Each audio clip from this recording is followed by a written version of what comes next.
Hey guys, it's me, Tag at 1313. I know y'all already know my face. Just don't want to show it for this one because I will be showing some stuff because this is my Black Friday sale haul.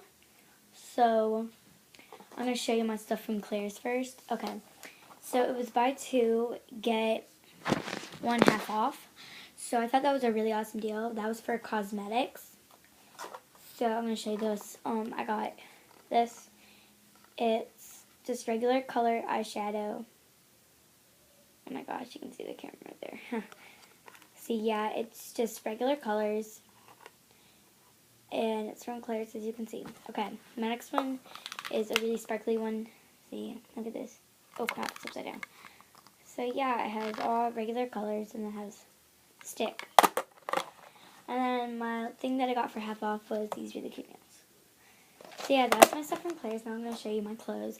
So I got them from Maurice's and Wet Seal. Okay, so I'm going to show you the one from Wet Seal last because it's super cute. And so I like this one too. It's super cute. It says love. I have to get extra small on them though because I'm only 10 and I shop at these kind of stores now. Okay, but I still shop at Justice. Okay, are you guys ready? Because it's like the world's best shirt ever. It's a mustache tank top. I can only wear it inside because I can't wear it outside. Okay, thank you for watching my Black Friday sale haul. Bye.